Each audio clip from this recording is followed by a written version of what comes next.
Okay, so urinary bladder is a trigone shape. It is a triangular shape. Sorry, and it consists of a muscle.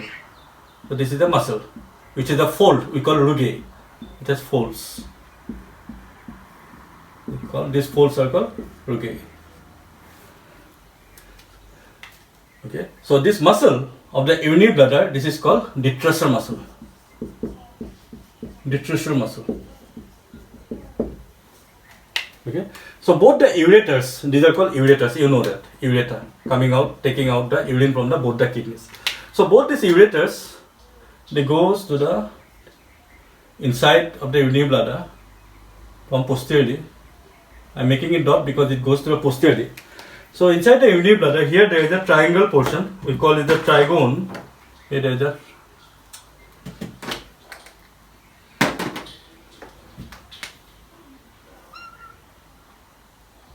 okay. So both these ureters, they open here. Okay, so right and left ureter open into the urinary bladder, where open into this triangular set of muscle in the urinary bladder is called trigone. It's called trigone. Okay, so here this is called the neck of the urinary bladder. Neck.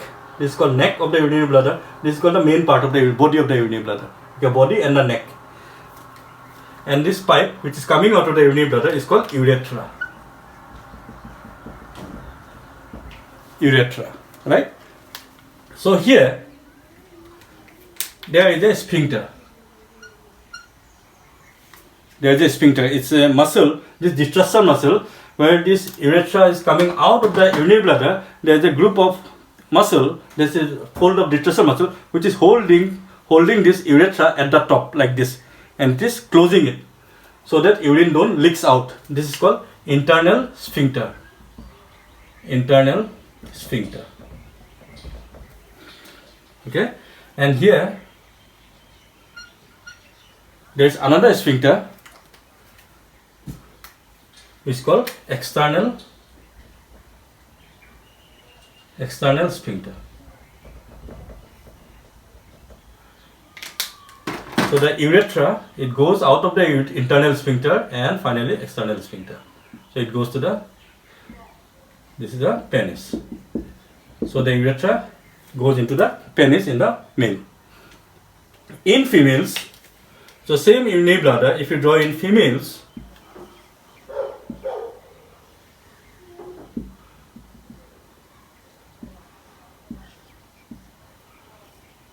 there is this external sphincter and this urethra, there is the urine. This is the external sphincter. There is no internal sphincter in females, and you can see the urethra part. This part is very, very short. So female urinary bladder or female urethra is shorter than the male counterpart. Okay, so female urethra is quite short. This is female urethra, this is male urethra. So female urethra is short. So that's why any vaginal infections or any infections in the perineum, it can always climb and reach the bacteria or fungus or whatever it is. It can always climb up to the urinary bladder and cause infection. So urinary tract infection is more common in females. Why? Number one, because of the short urethra or shorter urethra. And number two, because females, there's a social thing that females cannot pee everywhere. They cannot go to, because of availability of washrooms everywhere. Okay, they always have to, they keep the urine inside for a long period of time. So when you're keeping the urine for a long period of time, the urine is there for a long period of time. So in the urine, then infection starts. So urinary tract infection, that's why it's more common in females. Okay, today we'll discuss this thing. Because urethra is short and this has many things to talk about. So we are discussing we understand the urinary bladder in the male part. Okay, so this is the internal sphincter, external sphincter. Alright, let me know. Okay, fine. So here there is a gland in the males. Okay, there is a gland here. We call it the prostate gland. Okay, this is called prostate gland. Remember, prostate gland is only found in males. So this is the tube, urethra, and the prostate gland is here, surrounding this urethra part here. Okay. Now what will happen? So in the males, usually what happens after 50 years or after 45 years, as every male, when he crosses 50 or 45, the prostate gland enlarge. The prostate gland enlarge to some extent. In some males more, some males less. So when the prostate gland enlarge, remember the prostate gland, when it enlarge, it don't enlarge like this. It will enlarge like this. Okay. So when the prostate gland enlarge, though it will enlarge more here in comparison to the outside. It means what? It is when the prostate gland enlarge, it is compressing the urethra. It is compressing the urethra from the outside. Okay. So that enlargement is called benign. It's not a tumor. Remember, it's not a tumor. It's not a cancer. It is normal in males. Benign prostate hypertrophy. BPH. Benign prostate hypertrophy. So whenever there is benign prostate hypertrophy in males after 60 years or after 55 years, what will happen? They will always complain of difficulty in passing urine, because this is the urethra is opened here, open tube, and you are compressing it from outside, so he can pass the urine only drop by drop. So his frequency of urine or frequency of micturition is increased. So in the whole night he is going, after every hour, after every 2 hours or half an hour, he is going to pass urine. Why? Because every males have that prostate gland enlarged at some point of life. But some don't have any symptoms, but many have lots of symptoms because of BPH. Okay, so urine problems is very common in males. So as a result, there is difficulty in passing urine. So this is where the prostate gland lies. It lies between internal sphincter and external sphincter. Okay, so this is the urinary bladder, and then let's go to the physiology of maturation. We have to understand the nerve supply of urinary bladder. All right. So now the urinary bladder is supplied by two sets of nerves. One is parasympathetic, another is sympathetic. Okay, so I start with sympathetic. So sympathetic starts from, so let's say these are the, starts from T12, L1, L2, L3. So from here, this four set of nerves will come and they will end in a ganglion. This is called hypogastric plexus. Okay, they will end in a ganglion. Ganglion is the headquarter where most of the nerves come and end up there, and then next neuron starts. So this is called ganglion. So this is called hypogastric plexus. Hypogastric plexus. So from the hypogastric plexus, the hypogastric nerve will come and it will innervate the detractor muscle, and it will also innervate this. So I am talking about parasympathetic. Okay, this is parasympathetic. So hypogastric plexus, what they will do, they will inhibit this detractor muscle and they will stimulate the internal sphincter, not forget about prostate gland. Okay, we are talking about internal sphincter. So when you are in relaxed mode, your parasympathetic system works, and where you are in excited mode, your sympathetic system works. Okay, so please pay attention. So when the parasympathetic system operates, what will happen? The nerve impulse will pass through the hypogastric plexus, hypogastric nerves, and it will inhibit the detractor muscle to contract. Okay, when we have to pass urine, this detractor muscle need to contract so the urine pass out. So as a result, urine don't go out because it is stimulating the internal sphincter to contract. So internal sphincter, when contract, it will close the urethra, and at the same time it is relaxing the detractor muscle, so urinary bladder is relaxed. So plenty of urine comes out of the kidney during this time, and urine is collected. That's why this nerve, hypogastric nerve, is also called as nerve of filling, because when the hypogastric nerve is stimulated, urinary bladder fills with urine. Okay, now urine is filled, and then you have a tendency to go to washroom for micturition. You have to pass the urine. So how does that happen? So now I am coming to the sympathetic part. Sympathetic part. So sympathetic starts from S1, S2, S3. S1, S2, S3. These are the sacral nerves coming out of the spinal cord. Okay, S1, S2, S3. So the sympathetic nerves, they comes out of the S1, S2, S3, and they will stimulate the detractor muscle, and they will also inhibit the internal sphincter. So when they inhibit the internal sphincter relax, so the urethra opens up, and when they stimulate the detractor muscle, it will contract and push the urine out. So when the urine fills the urinary bladder, it will also send a signal. It will also send a signal through this parasympathetic nerve. It will send the signal to the spinal cord. Okay, it will send the signal to the spinal cord, and then spinal cord will send this reflex. It will stimulate the detractor muscle. So that's why this is called micturition reflex. Micturition means passing urine, act of passing urine. Micturition reflex. And remember, micturition reflex is purely spinal cord reflex. Okay, so when this urinary bladder is filled, it will through the sensory system, it will send it to the spinal cord, through the posterior horn of the spinal cord, through the DCML tract. It will send it to the S1, S2, S3, and from S1, S2, S3, it will send us.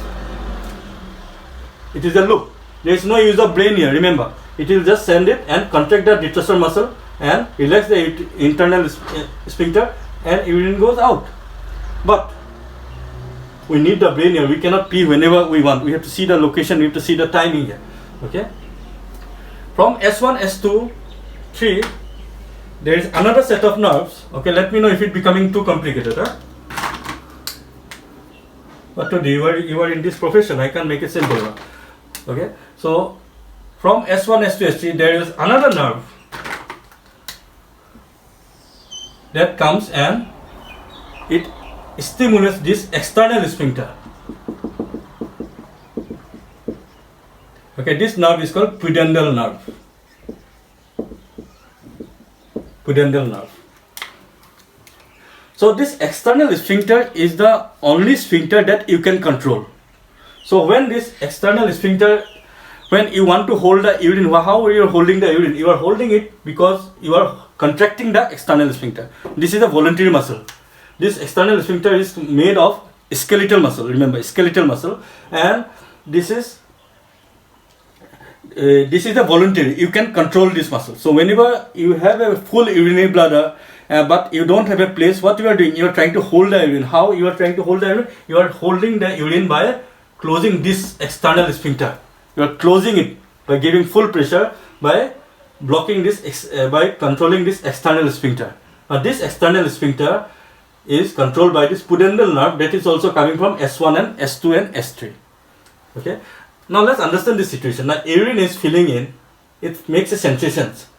So spinal cord is throwing the reflex back that go and pass urine, but it don't happen like that. It is controlled by, these things are controlled by our brain, where in the pons. So pons is the center of micturition. Micturition center is where it is located, pons, which is also, okay. So pons, you can see that, right.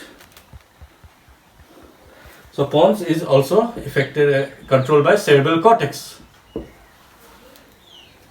So every time pons sends impulse to the S1, S2, S3. So when it gives a signal that my urinary bladder is full, I need to go and pass the urine, then the pons will say green light. It will say yes, you can go. Then S1, S2, S3 will send this. It will contract the detractor muscle. It will relax the internal sphincter, and it will relax the external sphincter. As a result, urine goes out.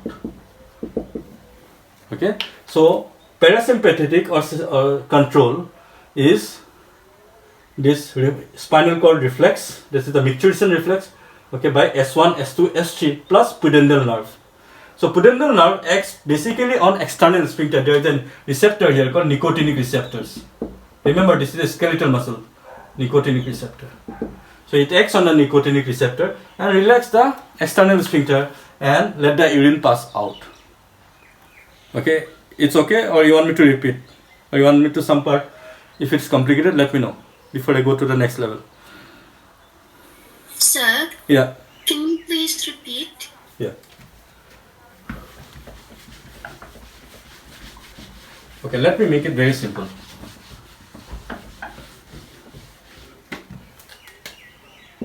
Okay, this is the urinary bladder.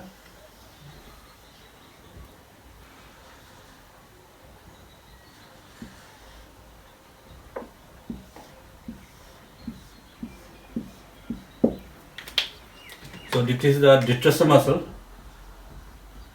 which are folds like called lugae, and here there is the internal sphincter. This is external sphincter. Okay, internal sphincter, external sphincter.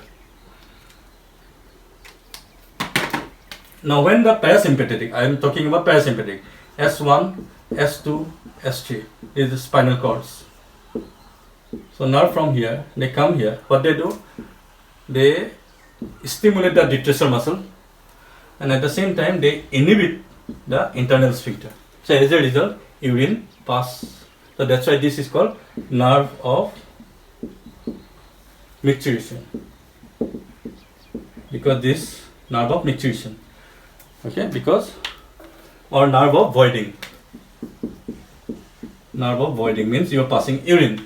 So we are passing urine because detractor muscle contracts and empties the bladder. At the same time, internal sphincter is relaxed. But still, there is another external sphincter. You have to lose it. This one also. You cannot. This is spinal cord reflex. So urine is come up to here. Now you have to lose this external sphincter. That is done by the, how you are losing it. That is done by the pudendal nerve. That is also coming from the S1, S2, S3. Okay. So S1, S2, S3, they are also influenced by the pons. So let's say this is cerebellum and pons and medulla. So this part is pons. So from the pons, there is continuous facilitatory fibers that is influence our S1, S2 and S3. And S2 pons is also influenced by the cerebral cortex. So our cerebral cortex will decide whether the time is right or not. Okay, so you are having an urge of maturation. Now you need to find a washroom. You need, or if you are traveling, you need to hold it for some time. So brain will decide what to do. What is the decision? Then brain will command the pons. Then pons will command S1, S2, S3. That pass urine or not. If not, this pudendal nerve will be inhibiting. It will stop the pudendal nerve, and external sphincter will hold the urine. You are trying to hold the urine. Your bladder is full, but still you are not getting a place. So you are holding the urine by stimulating this, by inhibiting this pudendal nerve, by completely blocking the urethra by external sphincter. Okay, and so that's why this is called nerve of voiding. Now what is happening in sympathetic is just reverse. Sympathetic like T12, L1, L2, L3. So they are called hypogastric plexus, hypogastric nerve. So they normally in relaxed mode, they will decrease. Okay, they will decrease. They will, what do you call? They will decrease the, they will inhibit the contraction of detractor muscle and stimulate the internal sphincter. Just opposite function of the parasympathetic nerve. These are sympathetic plexus. So they will block the internal sphincter, means they will make the internal sphincter more contracted, and same time they will relax the detractor muscle, so urine is being collected. So nerve of feeling. So that's why it's called nerve of feeling. Now the main problem is here when there is a spinal cord injury. Now what will happen? Suppose there is a spinal cord injury in S1, S2 and S3. The main problem is that you don't have any spinal cord reflex.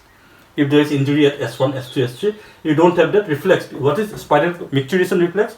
That whenever the urine is full, it gives a sensation, and then from spinal cord, it comes this way. So this is a loop. right? So if there is a direct injury to S1, S2, S3 level, obviously this loop will be gone. So you will not feel any, whenever the bladder is full, you will not feel any sensation. So urine will come out. When you are not aware when the urine is coming out, you will lose urine. Anytime. You cannot hold the urine, right? Because you have lost this reflex. So the urine will come and pass. Urine come and pass. So you need to put a catheter. That is one problem. Okay. So we call overflow incontinence. Overflow incontinence. Sometimes the internal sphincter, it gets weakened. It gets weak. So if the internal sphincter gets weak, what will happen? It cannot hold the urine. So urine is coming here because this internal sphincter is closed by, it is closing this part of the urethra. Then sometimes, because this whole thing is lying on the pelvic floor, is lying on the muscle in the pelvic floor. Okay, in the pelvic floor, the urinary bladder is there. So due to repeated delivery, repeated birth in the females very commonly, or during twin pregnancy, sometimes the pelvic floor is weakened. So, and this internal sphincter becomes weak. As a result, most of the time patient complains that when they are laughing or when they are talking or coughing, some drops of urine may leaks out. That is called stress incontinence. Stress incontinence. So when it is leaking out while talking, while jumping, while doing some exercise, some drops of urine is leaking out. Okay, that is called stress incontinence. And that happens commonly in females when they have repeated delivery or twin pregnancy delivery, when the whole, because it is the pelvic, this bladder is resting on the pelvic floor. Okay, resting on the muscle. So when the muscle gets weakened, this is also a continuation of the pelvic floor. So this urine can pass on. Some drops. That is called stress incontinence. Now another concept just to be noted here is spinal shock. So let's say there is an injury in up here, say in the injury in T10, T9, there is an injury here, there is some spinal cord injury here. Okay. So the spinal cord injury is at the level of T9, T10. So there is nothing to relate it with bladder. But even when there is an accident in the spine, at the T9, T10, it has been seen that the spinal cord reflex is lost. Means the patient is not aware when the urinary bladder is filled. So urine comes full and urine goes out. Patient is not aware. So thing is the patient is unconscious, he is not getting the sensation, or he has lost his spinal cord reflex of micturition. So whenever there, because now look, as I told you, the fibers that is facilitating the spinal cord reflex is coming from the pons. So if there is any injury even in the top of the S1, S2, S3 or top of T12, L1, L2 or L1, L2, L3, then also because it is blocking the nerves coming from the pons. So this facilitative fibers will not be there. Now this S1, S2, S3, they are used to being controlled by pons. And suddenly something happened on my thoracic or someone's cervical cord, there is some damage to the spinal cord. So these nerves cannot come. So the spinal cord reflex has till last 35 years, it has worked with command from pons and the cerebral cortex. So suddenly we are cutting that control. So what happens? Bladder function has gone wrong. So urine is coming out. So we call that the spinal shock. Means something happened, the spinal cord don't know now what to do. So gradually we have to train the patient to activate this reflex again without any cerebral control. So it takes time whenever there is any accident cases on the spinal cord. So for 1 week, 2 weeks, 3 weeks, he cannot he cannot empty his bladder by its own. Okay. So what we ask him to gently scratch his medial portion of the thigh, or gently scratch his genital organ, or we ask the patient to go to washroom, wait for some time, open the tap water, let the water go. That sound also gives some effect, and then gradually he empties his bladder, because this part is normal. There is no effect on this, but the damage is on the spinal cord, and these facilitated fibers have been cut down. So spinal cord is not yet aware how to do independently. So you have to train someone. If the upper control is lost, you have to train someone. It takes time. So this is called spinal shock. So the injury is in the spinal cord above this level, but his urinary bladder fails to empty. Then we have to put a catheter. We have to put a pipe, and we call it urinary catheter, and let it drain out, because he is not able to empty it. Bladder is full, it's going big. He's not know how to empty it now. He don't know how to relax it. He don't know, his spinal cord don't know, because it has never done it alone. It has always done it after asking pons and cortex. So when you are cutting the thing, there is now no connection here. They have to work independently till everything is repaired. So it takes time. So that is called spinal shock. Okay, whenever there is spinal shock, it takes around 3 to 4 weeks time. You'll see when you become an intern, you'll see that patient had an injury, head injury, or some bleeding, or some back injury at C7 or T9, T8, and he cannot evacuate his bladder. Bladder has become fully distended, full of urine, and we're putting a catheter. Now there is no problem here. Then why he is not able to pass urine? Because spinal cord has gone into shock. What happened? Where is my godfather here? I am not. What should I do? He's getting full. He is not able to do this function. So you have to train the spinal cord. We ask him, go to washroom, spend some time, open the tap water, hear the sound, or gently scratch your thigh, gently scratch your genital organ, and then slowly is able to evacuate or empty his bladder. So that is the training. There is no medicine for that. It's just a training thing. I hope you understood that.